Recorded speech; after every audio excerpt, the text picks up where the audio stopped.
So look at Anthony Ryder from South Lyon, Michigan, recently selected as the Lions 2020 Fan of the Year. He has a passion about sports broadcasting. With the 112th selection in the 2021 NFL Draft, the Detroit Lions select Amon-Ra St. Brown, wide receiver, USC. One pride, baby! Yeah!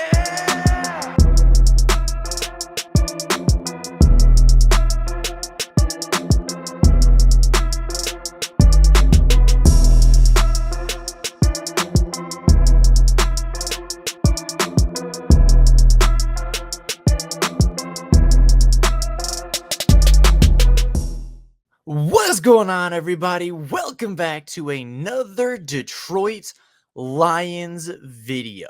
Now, the Detroit Lions have a lot of big aspirations this season, right? They went from being a 9-8 team in 2022, being half a game out of the playoffs, to having division title aspirations, to having the ceiling of not only winning the division, but being a top 3 seed in the NFC conference, and potentially hosting playoff games and competing for a Super Bowl championship. However, in order to do that, the Detroit Lions are going to need to improve drastically on the defensive side of the ball. Last season, they were not a very good defense, ranking near the bottom of the NFL in almost every statistical category. But they did a lot of things to improve the defense this offseason. They added a lot to the secondary. They added a lot through the draft, and they have expectations of improving the defense significantly. And today, we're going to take a look at the revamped secondary. We're going to take a look at a secondary that ranked near the bottom of the league last season, 30 out of 32 teams, and take a look at how the Lions addressed it through free agency, how they addressed it through the NFL draft, and how this secondary that looks significantly different from last year is going to improve the Lions defense and their overall win success in 2023. So, with all that being said, let's start off by taking a look at 2022, as the Detroit Lions ranked at just 29th overall in defensive rankings in the league, ranking 3rd lowest in the entire NFL. Their pass defense ranked 30th in the NFL, while their run defense ranked 29th. And while in their 8-2 winning stretch, the Detroit Lions run defense got significantly better, especially in games versus the Jacksonville Jaguars and the Chicago Bears and the New York Giants. Their pass defense really never improved, right? Their pass defense was never above average. It was never a danger to other teams. And although they had a fair amount of takeaways, ranking middle of the pack in interceptions, they gave up some of the most yards, some of the worst completion percentage, and some of the most touchdowns through the air in the entire NFL last season.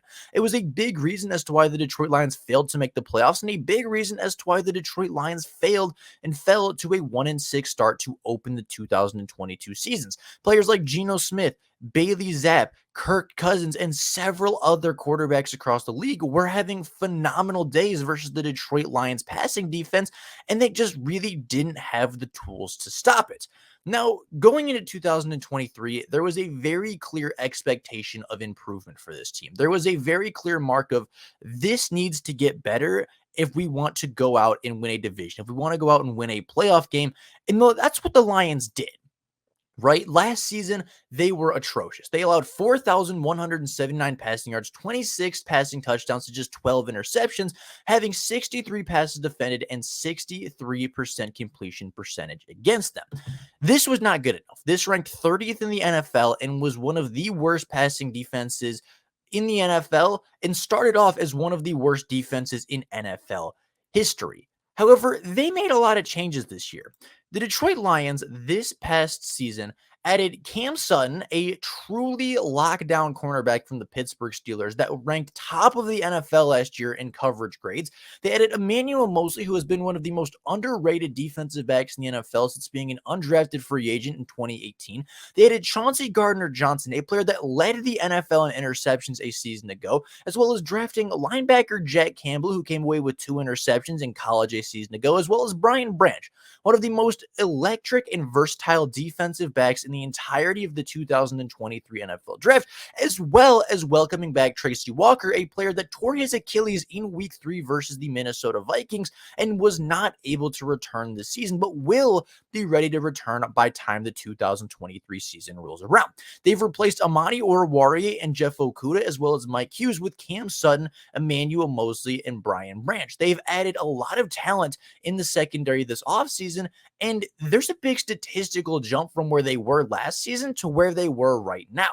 Starting off with Cam Sutton, a really big time name from the Pittsburgh Steelers that is probably going to play a majority of the nickel defensive back role for the Detroit Lions. Over his last 16 games last season with the Pittsburgh Steelers, Cam Sutton allowed just a 47.9 completion percentage from the slot, allowing 338 yards, 4 touchdowns, and 3 interceptions while having several more passes defended, and easily could have walked away with 5 interceptions this season while allowing just a 65.3 passer rating. Now, again, Cam Sutton is primarily a slot wide receiver. He is somebody that is probably not going to play on the boundary because the Lions have players to do that, right? They have Jerry Jacobs. They now have Emmanuel Mosley to play on the boundary, and that's going to allow Cam Sutton the ability to play almost solely in the slot and be a shutdown cornerback for wide receivers that like to play there. Justin Jefferson plays a lot of snaps out of the slot. Jamar Chase plays a lot of snaps out of the slot. A lot of the elite wide receivers have slot versatility, and now the Detroit Lions have a weapon to combat that. He is a player that is just very instinctual, has very good ball skills, reminds me a lot of Jerry Jacobs from the fact that he's just kind of a long cornerback that is extremely physical and press and just fights for every single ball, is not afraid to dive, is not afraid to make a hit, is not afraid to rip at the football, and is not afraid to be physical with bigger defensive backs. Now, again, I think Cam Sutton will start in the slot. I think he will be the nickel defender for a majority of the season. However, he does have outside versatility and will be able to kick outside if the Detroit Lions need him to do so. But I don't think they're going to. And I believe that to be the case because they went out and they signed Emmanuel Mosley, who is a boundary cornerback and was a boundary cornerback for the San Francisco 49ers a year ago and for the last couple of seasons. In his last 16 games, over the last 2 seasons, Emmanuel Mosley has allowed just a 59.7% completion percentage, 478 yards in coverage, 0 touchdowns through the air, and coming away with 2 interceptions, including a pick 6. Now, unfortunately, Emmanuel Mosley did tear his ACL a season ago after just 5 games and is having to rehab from that. He is going to have to come back and go through rehab. However, he should be on a timetable to return for the beginning of the 2023 season, and he is a legitimately underrated lockdown cornerback. This guy is somebody who, with the San Francisco 49ers was going up against Cooper Kupp, was going up against DK Metcalf, was going up against Tyler Lockett, was going up against DeAndre Hopkins over and over and over again, each of those players twice a season, and did not give up a single touchdown, did not give up big plays over the top, and was just as physical as DK Metcalf was with him. I think Emmanuel Mosley, if healthy to start the season, will be the starting boundary cornerback and potentially be the guy covering the X wide receivers, potentially being the guy covering the X's in the NFLs and going through the schedule, right? The Lions play DK Metcalf in week 2. I think Emmanuel Mosley is going to follow him around. They're going to play Justin Jefferson. They're going to play, they're going to play DJ Moore, who's a bigger, better wide receiver in the NFL. And Emmanuel Mosley, I think, is going to be that guy that is going to follow them around, is going to shadow them on the boundary and be just a physical lockdown cornerback that doesn't allow people very many receptions. Now, again, Emmanuel Mosley reminds me a lot of a player the Lions have on the roster right now, that being Jerry Jacobs, a player that is a little bit undersized, a player that did go undrafted in their respective draft classes, but a player that is just scrappy, a player that is just physical. And despite having physical limitations, despite not being the biggest, fastest, longest, or heaviest cornerback, they just somehow find a way to get incompletions. They find a way to force incompletions, to take the football away, to be that scrappy cornerback that just erases wide receivers despite not getting the high interception numbers like Trayvon Diggs or some of the other cornerbacks in the NFL. And yet Emmanuel Mosley has been one of the quietest superstars in the NFL over the last several seasons. And I believe if he stayed on the field over the last couple of years a little bit better, he would be looked at more as a lockdown, shutdown cornerback.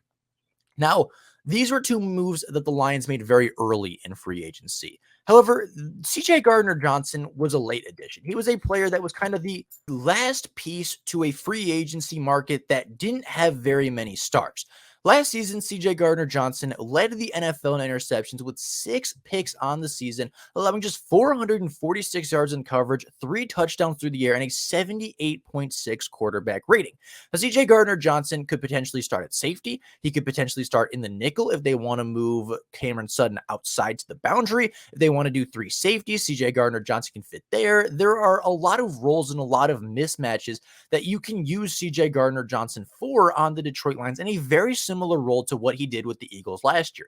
He can blitz, he can be a robber over the middle, he can be a deep safety, he can be a slot cornerback. There really isn't a role on the defense that CJ Gardner Johnson cannot fill. And for a playmaker that just continuously takes the football away, continuously frustrates wide receivers into making mistakes, and just continuously is kind of that aura on the defense of, yeah, we're better than you. Yeah, he kind of brings that attitude back to the defense that they've been lacking since probably Darius Slay has been here. I think from a personality standpoint, from a fit standpoint, of course, knowing his background with Dan Campbell and Aaron Glenn, I think CJ Gardner Johnson is going to be kind of a unique role player in this defense and not necessarily have a defined position like strong safety or slot cornerback, but kind of float around the defense, kind of be what almost Troy Polamalu was with the Pittsburgh Steelers, where, yeah, he had a position, but he was just kind of given the green light to go see what's happening and go make plays on the defense. I think that's what he's going to do in Detroit. I think it's going to help their secondary out a ton. Now, this is the projected starters for the Detroit Lions defense this year. Cam Sutton, Emmanuel Mosley, CJ Gardner Johnson, Kirby Joseph, Jerry Jacobs, and Tracy Walker. Now, this projected 6 players last season as a starting secondary would have given up just 2,200 yards of coverage, given up just 15 passing touchdowns, and came away with 16 interceptions. Now, Tracy Walker was not included in this because he did, as I said, tore his Achilles in week 3. However, last year in coverage allowed just 25% completion percentage against and allowing just 13 yards off 1 reception through 3 whole games. And we haven't even mentioned Brian Branch or Jack Campbell yet, right? Brian Branch, I think, is going to be kind of a reserved player this season. He plays a very similar game to what CJ Gardner Johnson is going to play in Detroit, and I think he'll be more of a year 2 impact and more of a depth player and more of a depth piece this season for the Detroit Lions to develop and kind of get him caught up to speed to play multiple positions and to kind of play that CJ Gardner Johnson role once he ends up leaving next season, more likely than not. But not even including him, Jack Campbell will also impact the pass defense from the intermediate levels, right? A 6'5" linebacker with elite quickness, elite length, and really good understanding of pass coverage is somebody that is going to help the Detroit Lions tremendously in the intermediate passing game. So now you have, I'd say, 2 legit number 1 corners. Cam Sutton was phenomenal last season, as well as Emmanuel Mosley when he was playing. You have maybe the best safety trio in the NFL in Tracy Walker, Kirby Joseph, and CJ Gardner Johnson. Plus, you have guys like Jerry Jacobs. You have Will Harris, who continues to take steps forward and was a decent depth cornerback last season. And all of a sudden, you go from having a really, really poor secondary that isn't able to cover very many people to, hey, this secondary is looking pretty good. As long as the health maintains, as long as these players are on the field and healthy, I think this secondary can be a really, really good one in the NFL, arguably top 10, top 15 in the NFL next season, which according to last season or based off of last season would be a massive increase in talent as well as a massive increase in production. Now, of course, there's a lot of caveats to this, right? Obviously, some of it depends on the pass rush. Some of it depends on the run defense. Both things the Lions took into consideration and improved this offseason as well. You stack this on top of the fact that last offseason or the last season to end the year, the Lions went 8-2, allowing the 7th fewest points per game and having a really good run defense with the exception of the Carolina Panthers game. And this defense is starting to look really, really dangerous. The Lions got better this offseason, both offensively and defensively, but they needed to get better defensively. So you're walking back, you're running the season back with a top 5 offense after adding Jahmyr Gibbs and a really good playmaking tight end as well as a starting right guard. But then you go into the defense and you add all these pieces to the secondary, all these pieces to the defense. And all of a sudden, the Detroit Lions go from having one of the historically worst defenses in NFL history to having something that could potentially end up being a top 10 secondary by the end of the season. So with all that being said, that is all I have for you guys today. That is kind of a look at the Detroit Lions revamped secondary, taking a look at the projected starters, what they would have done a season ago, and how this secondary is going to shape out as we look to take a high-powered matchup into Arrowhead versus the Kansas City Chiefs. But with all that being said, that is all for you guys today. If you enjoyed the video, make sure you go down below and subscribe to the channel and hit the bell notification to make sure you never miss a Detroit Lions video. Of course, let me know down in the comments below. How do you feel about this secondary? Do you think it's a good secondary? Do you think it's a bad secondary? Do you think it's improved? Do you think it got worse? Where do you expect this secondary to rank in 2023 as opposed to where they were in 2022? I'd be very curious what you guys have to say. With all that being said, though, that's all I got for you guys right now. Thank you all so much for watching. And until next time, and as always, go Lions!